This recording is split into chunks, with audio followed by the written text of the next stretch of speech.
이제 바울은 2장을 마감하면서 감사하고 있습니다. 그 이유는 주님께서 사랑하시는 형제들은 2장 앞에서 설명한 대로 멸망의 아들들과 달리 하나님의 사랑을 받고 있기 때문입니다.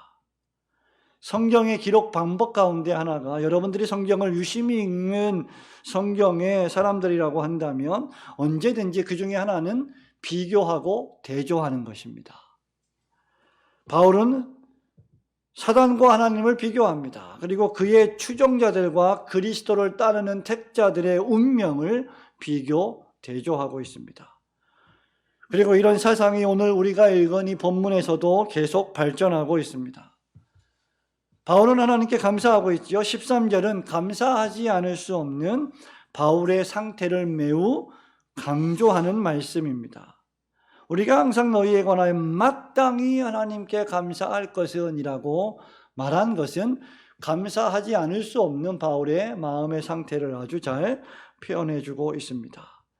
데살로니가전서와 데살로니가 후서를 통틀어서 바울은 지금 데살로니가 교회 교인들이 주님의 사랑을 받았고 하나님의 선택하심을 받았으며 구원을 얻었고 성령님의 거룩하게 된 것으로 인하여 감사했습니다.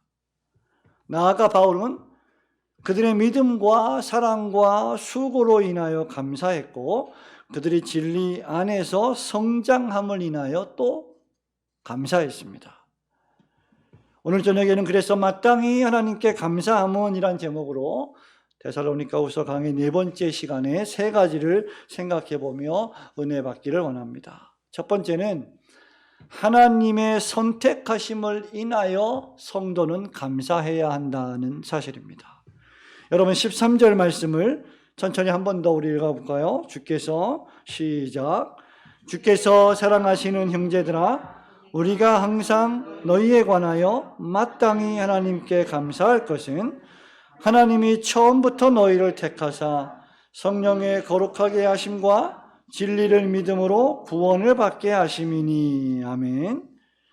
바울은 데살로니가 교회 교인들을 묘사할 때 하나님의 선택을 입은 자들이라고 말합니다. 성도의 다른 이름 가운데 하나가 무엇이냐라고 할 때 하나님의 선택을 입은 자들이다. 에베소서 1장 4절 5절, 요한복음 6장 70절, 고린도전서 1장 27절, 로마서 8장 29절 등등 신약성경 도처에서 하나님의 선택함을 입은 자들이라는 표현이 반복되고 있습니다. 뿐만 아니라 신명기 26장 18절에 보면 이 말은 구약의 이스라엘 백성들에게도 적용되었고 사용되었던 말씀이었습니다. 바울은 이미 데살로니가전서 1장 4절에서 이 선택의 교리를 선포한 바 있습니다. 하나님의 사랑하심을 받은 형제들아 너희를 택하심을 아노라 이렇게 쓰고 있습니다. 너희는 하나님의 사랑하심을 받았는데 너희가 하나님의 사랑하심을 받은 것을 보니 내가 너희가 하나님의 택한 자들임을 알겠다라고 하는 바울의 표현이죠. 선택이라는 것은 무엇입니까? 영원전부터 되어진 것으로서 현재의 삶에서 내가 경험하는 것입니다. 선택은 이미 하늘과 땅이 만들어지기 전부터 하나님의 계획 속에 있었지만 지금 나의 삶 속에서 그 영원전의 선택을 경험하는 것이죠. 선택은 하나님의 무조건적이요 주권적인 행위이시며 공의로운 결정이십니다. 이 선택에 대해서 저와 여러분은 왜 이런 선택을 하셨느냐라고 반문할 수 없습니다. 이러한 선택을 받은 자들은 구원에 이르게 하는 하나님의 역사를 체험한 자일 뿐 아니라 섬김에 이르게 하는 역사이기도 합니다.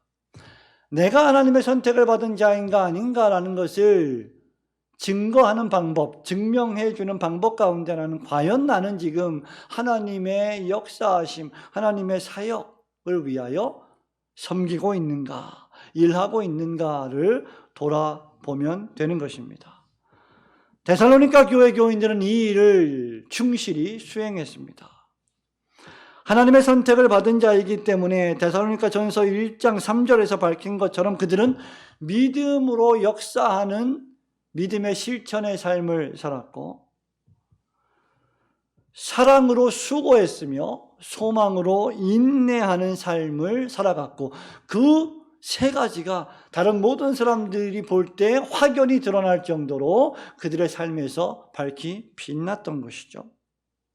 그들의 역사와 그들의 수고와 그들의 오래 참음이 확실한 것을 보니까 그들이 하나님의 선택하심을 입은 자들이 분명하다라는 확신입니다.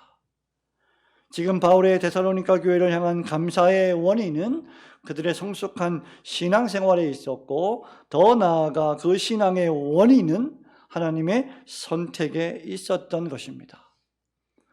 그러므로 이처럼 하나님의 선택은 저와 여러분의 삶 속에서 엄청난 능력을 발휘합니다. 왜 그렇습니까?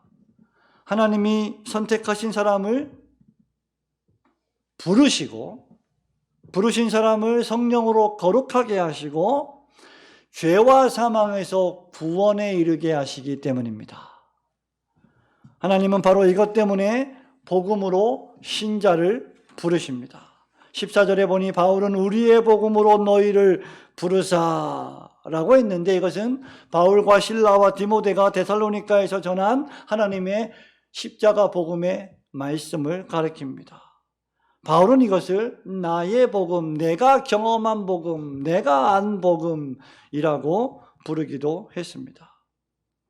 둘째로 이렇게 부르심을 받은 자들은 하나님의 성령으로 하나님이 거룩하게 하십니다. 성령의 거룩이란 성결을 뜻하는데, 신자는 믿음으로 의롭다함을 얻고 성령으로 거룩하게 되어 영화롭게 되어가는 하나님의 백성입니다. 그들은 지금 신분상 의인이 되었을 뿐만 아니라 실제로 인격적으로 도덕적으로 생각과 말과 행동에 있어서 점점 더 거룩하게 되어가는 자입니다. 이것이 전부 하나님의 선택하심 안에 담겨 있는 진리들입니다.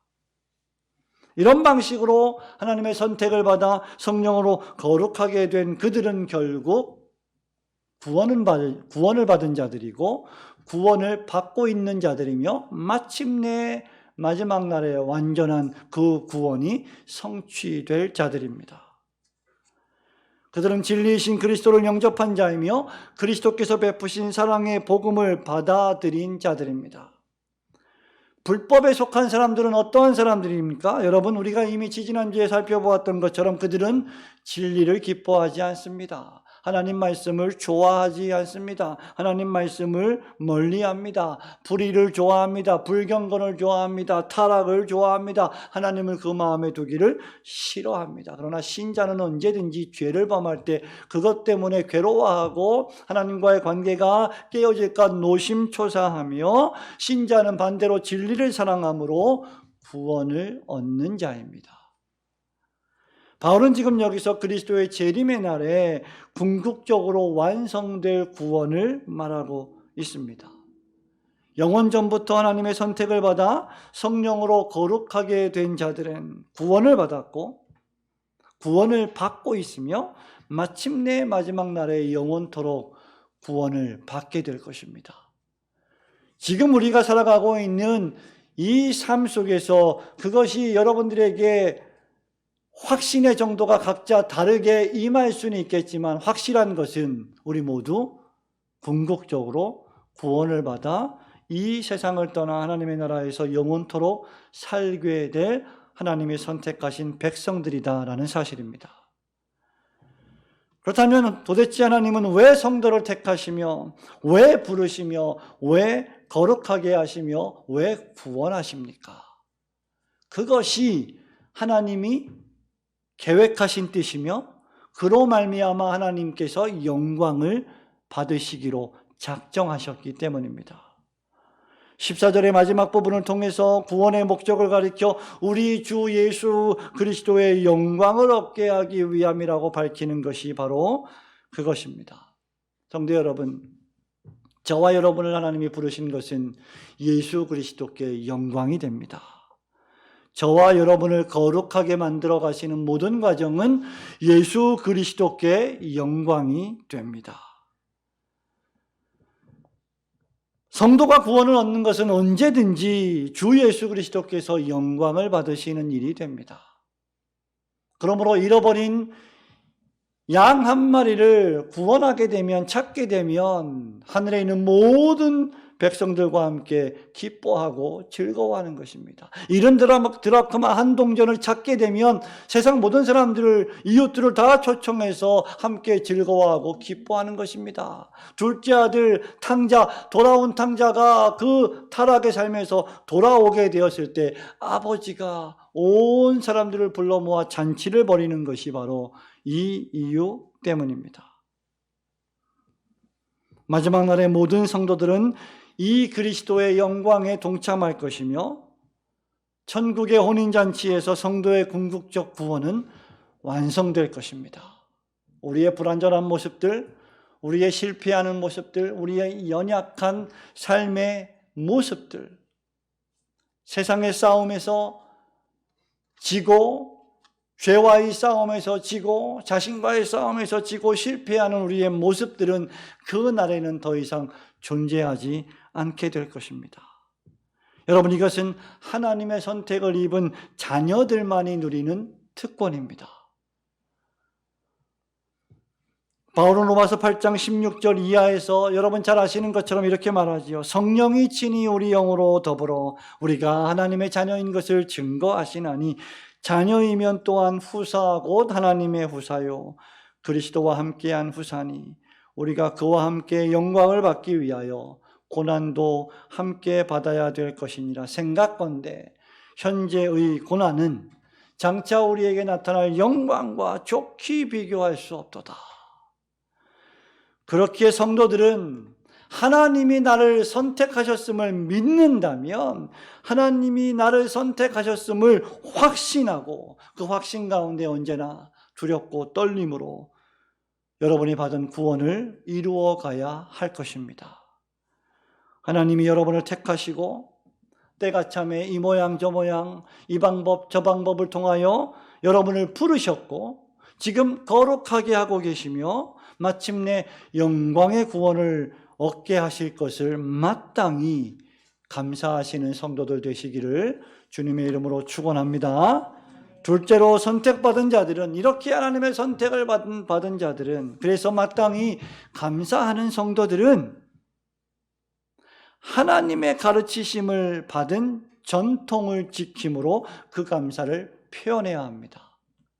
첫 번째 대지가 우리가 어떤 존재인지를 보여준다면 두 번째 대지는 그러한 존재가 된 우리들은 어떠한 태도를 취해야 하느냐를 보여주는 것이죠. 여러분 15절 말씀입니다. 15절 말씀 함께 읽어볼까요? 그러므로 시작. 그러므로 형제들아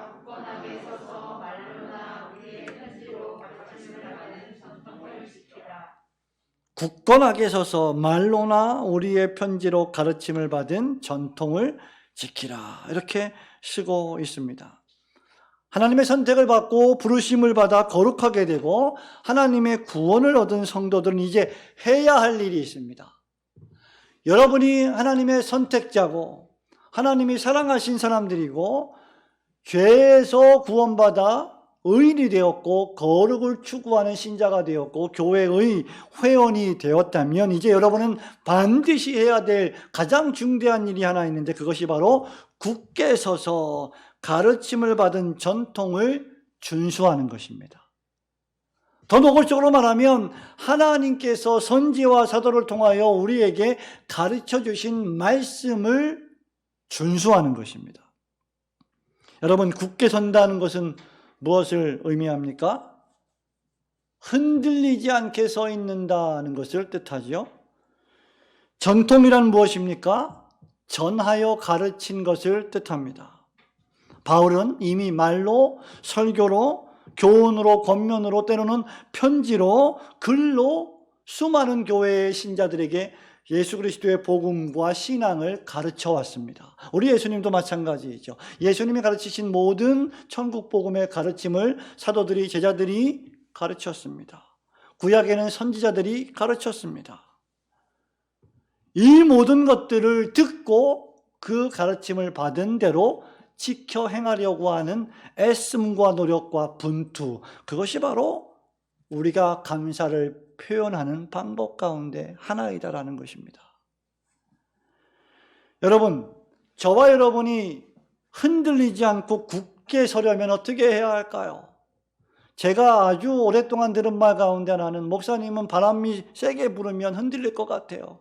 그만큼 저는 약해 보여요. 실제로 약하지 않은데 약해 보이는 거죠.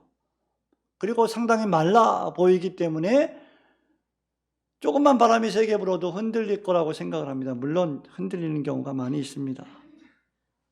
근데 여러분, 우리가 몸이 흔들리지 않으려면 튼튼해야 되겠죠.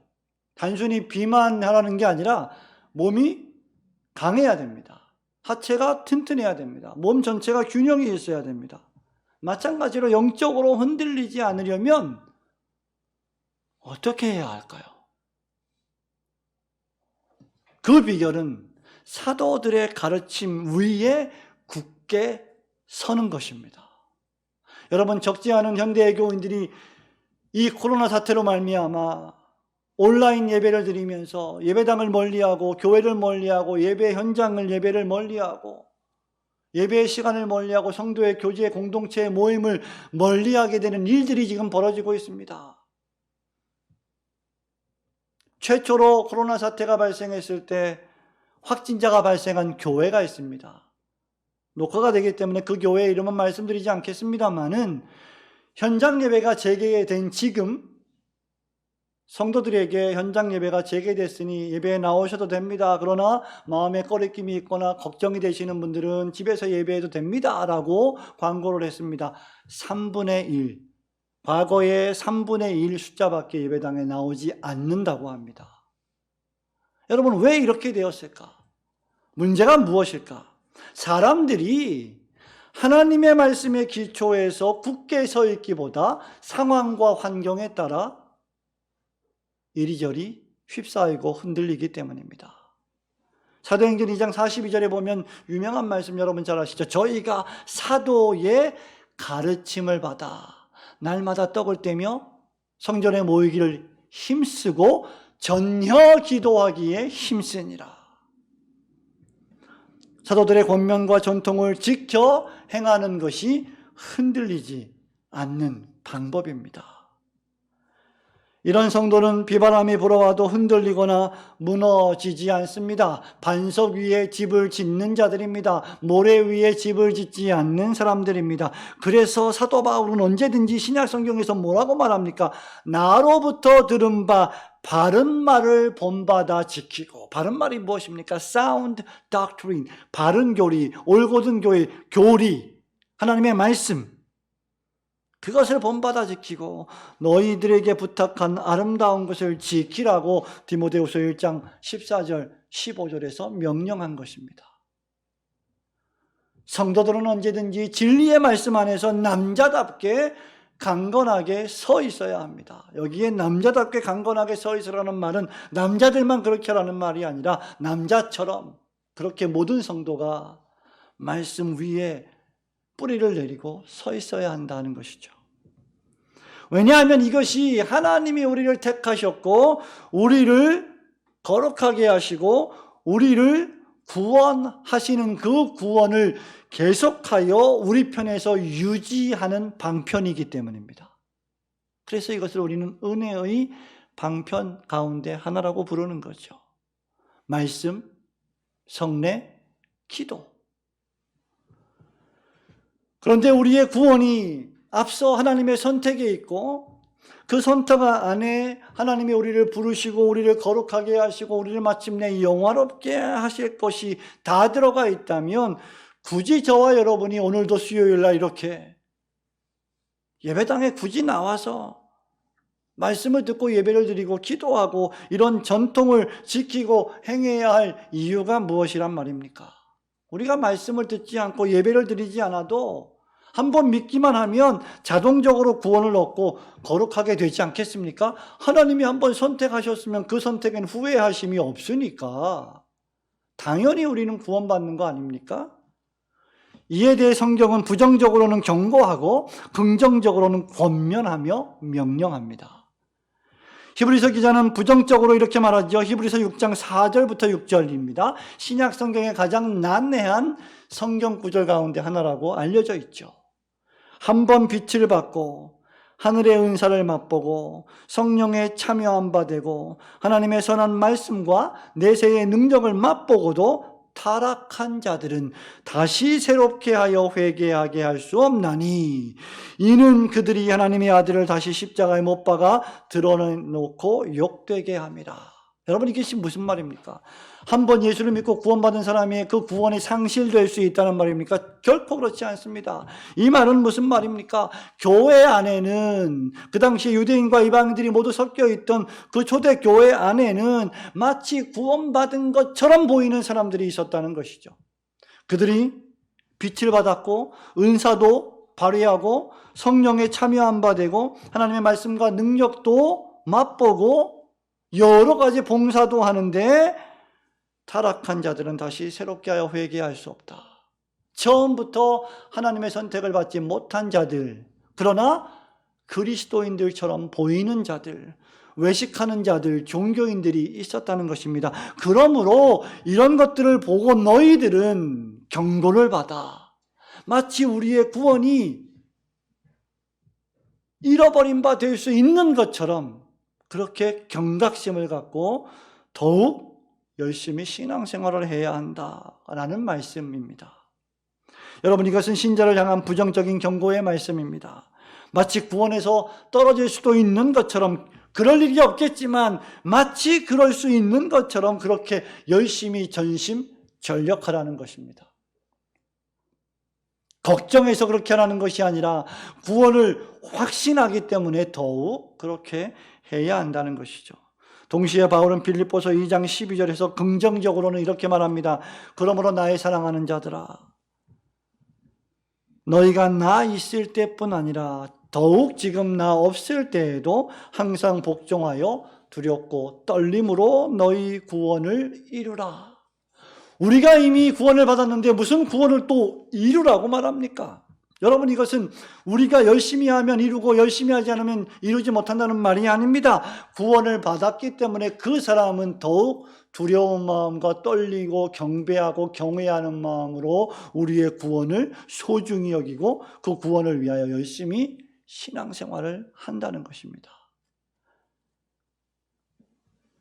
하나님의 선택을 받아 부르심을 입고 거룩하게 되고 영화롭게 될 사람은 반드시 선지와 사도의 전통 위에 서 있어야 하며 말씀을 부지런히 배워 익혀야 합니다.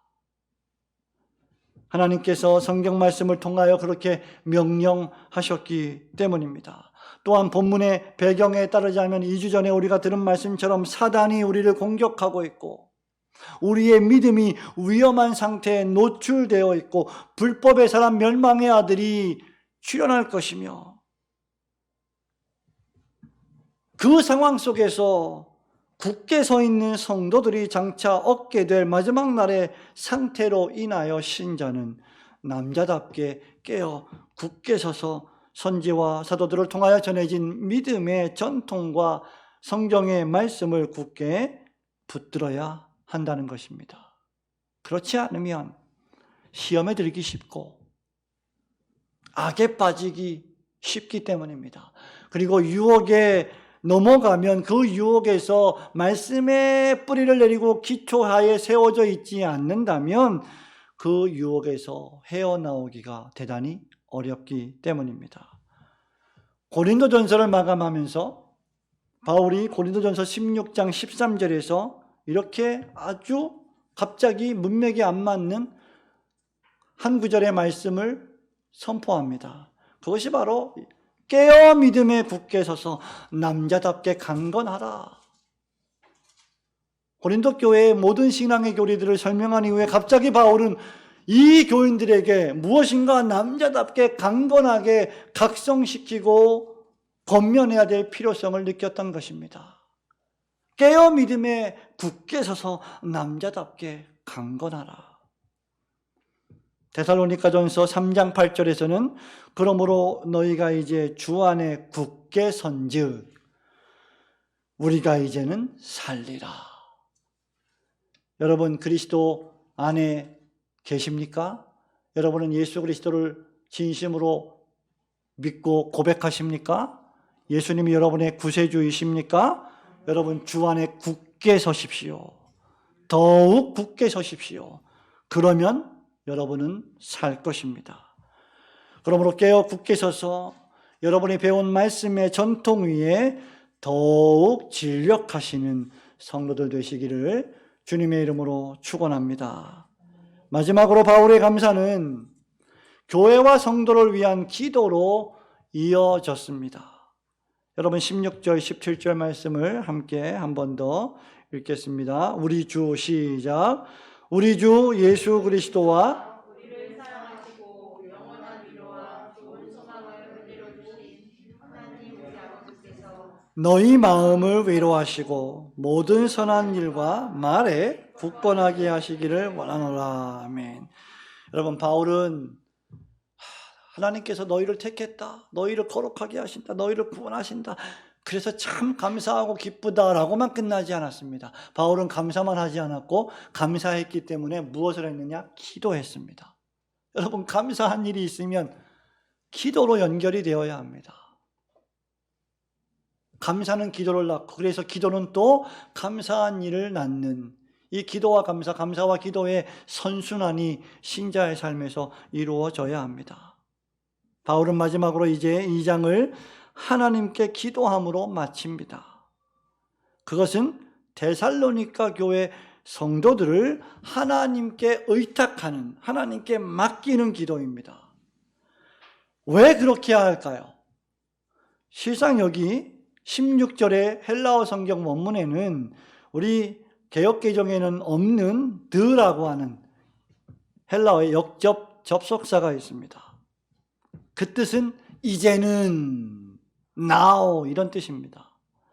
바울이 데살로니가 교회 성도들에게 가르침을 받은 전통을 지키라고 명령해 놓고 갑자기 이제는 이라는 접속사로 시작하는 이유는 저와 여러분이 그 말씀의 전통 위에 굳게 서고 그 말씀을 지키려고 부단히 노력하고 애쓴다 할지라도 하나님 아버지와 예수 그리스도께서 우리의 마음속에서 용기를 주시고 강하게 하시지 않는다면 굳게 서 있고 전통을 지키는 일을 우리가 수행할 수 없기 때문입니다. 그래서 바울은 성도를 예수 그리스도와 하나님 아버지께 의탁하는 것입니다. 주 예수 그리스도와 하나님 아버지는 우리 기도의 대상이십니다. 그리고 예수 그리스도는 우리의 메시아 구세주이시고 하나님 아버지는 말 그대로 우리의 아버지가 되십니다. 예수님은 늘 우리를 구원해 주시는 주님이시고 하나님 아버지는 늘 언제나 우리를 사랑해 주시는 아버지이십니다. 그래서 바울은 우리를 사랑하시고 16절에 영원한 위로와 좋은 소망을 은혜로 주신 하나님 우리 아버지라고 말하는 것입니다. 중요한 것은 우리 구주 예수님과 하나님 아버지께서는 우리를 사랑하시고 우리에게 영원한 위로를 주시며 좋은 소망을 은혜로 주시는 분이시라는 사실입니다. 왜 그렇습니까? 하나님은 사랑이시기 때문입니다. 그러므로 하나님은 당신의 선택하신 백성들을 사랑하십니다. 또한 그들에게 위로와 소망을 주십니다. 성도들에게 임하는 이 위로와 소망은 영원토록 다함이 없는 계속되는 위로와 소망입니다. 끊기지 않는 위로와 소망, 내세까지 확장되는 영원한 소망이며 위로입니다. 왜냐하면 우리가 믿는 주 예수 그리스도와 하나님 아버지께서 영원하신 분이시기 때문입니다. 바로 이런 예수 그리스도와 하나님 아버지께서 성도들을 위로하시고 굳게 하여 주시기를 기도하는 것이죠. 이 백성들을 하나님께 의탁하며 맡기며 기도하는 것입니다. 바울은 자기 자신이 교회의 모든 성도들을 책임지기를 원치 않았습니다. 그것은 바울의 방식이 아닙니다. 바울은 성도들을 책임질 수 없습니다. 어떤 의미에서 바울은 성도들의 영혼의 운명을 좌우지할 수 없습니다. 하나님께서 그들의 영혼의 주인이시기 때문에, 하나님만이 그들의 영혼을 올바로 인도하실 수 있는 전능하신 분이시기 때문에 하나님께 맡기는 것입니다. 여러분, 종종 우리 교회에 전화가 옵니다. 전국에 있는 여러 성도들, 교인들, 이름도 모르는 분들에게부터 전화가 옵니다. 어떤 경우에 약간 좀 말도 안 되는 질문을 하고 이상한 질문을 하는 분들도 계십니다. 여러분, 그런 일의 시간들을 상당히 많이 뺏길 경우도 있습니다. 그럼에도 불구하고 그럴 때마다 성심성의껏 우리가 답변을 해주지만, 그래도 목사는 그 지역의 담임 목사이기 때문에 그 지역 교회의 성도들을 책임지는 자입니다. 그렇기에 그 일에 방해가 되는 일들을 가능하면 발생시키지 않고, 가능하면 성도들의 영혼을 교육하고 신앙생활을 열심히 하게 하는 그 일에 에너지를 쏟기를 원합니다. 말하자면 다른 사람들까지 책임질 수 있는 여력이 어떤 의미에서 우리에게 없다는 것입니다. 우리 교회 성도들을 목양하는 일만으로도 벅차고 어려운 일입니다. 여러분, 제가 이 이야기를 왜 합니까? 바울이 하나님께 데살로니가 교회 교인들을 의탁하고 있다는 것이죠. 그래야 목회가 가능해지는 것입니다.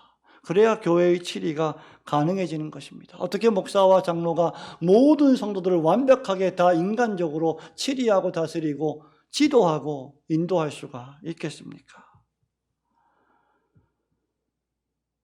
그렇기 때문에 주님과 하나님 우리 아버지께서는 금세와 내세에서 진정으로 우리를 위로하실 수 있는 유일한 분이시며, 지상생활에서 하나님께 영광을 돌리는 모든 일과 말에 우리를 강하게 해 주실 수 있는 분이 되십니다. 데살로니가 교회 성도들이 남자답게 강건하여 하나님의 말씀 위에 굳게 서기 위해서는 언제든지 하나님의 위로가 필요하며, 하나님께서 굳게 해주시는 일이 필요함을 잘 알고 있었습니다. 그래서 사도 바울은 하나님께서 저들을 위로해 주시고 저들을 흔들리지 않고 굳게 서게 해 주시기를 하나님 우리 아버지께 기도하는 것입니다. 이제 우리가 간절히 기도하고 원하는 것은, 우리를 사랑하시는 우리 하나님 아버지께서 데살로니가 교회 성도들을 사랑하셨고 위로해 주셨고 그들을 강하게 해 주신 것처럼, 우리 또한 오늘 21세기를 살아가는 저와 여러분 또한 사랑해 주시고 우리에게도 영원한 위로를 주시고 말이나 일에 있어서 항상 강건하게 하여 주시기를 기도하는 것입니다. 성도 여러분, 말씀을 했습니다. 바울은 우리가 받은 구원을 인하여 감사했습니다. 여러분은 무슨 일로 감사하고 계십니까? 그런 구원을 받은 신자들은 그 구원을 계속 이루어가기 위하여 굳게 서서 가르침을 받은 전통을 지킴으로 그 감사를 표현해야 했습니다. 그리고 바울은 이 일을 위하여 하나님께 기도했습니다. 여러분, 신자의 삶에 있어서 끊임없이 계속되어야 할 것은 바로 기도입니다. 기도는 신자의 폐에 산소를 공급하는 것과 같기 때문입니다. 숨을 쉬지 않으면 우리가 몇 분은 참을 수 있지만 5분, 10분을 넘어가면 우리는 죽게 됩니다. 마찬가지로 신자가 기도하지 않으면 영적으로 숨 쉴 수 없어 죽게 될 것입니다.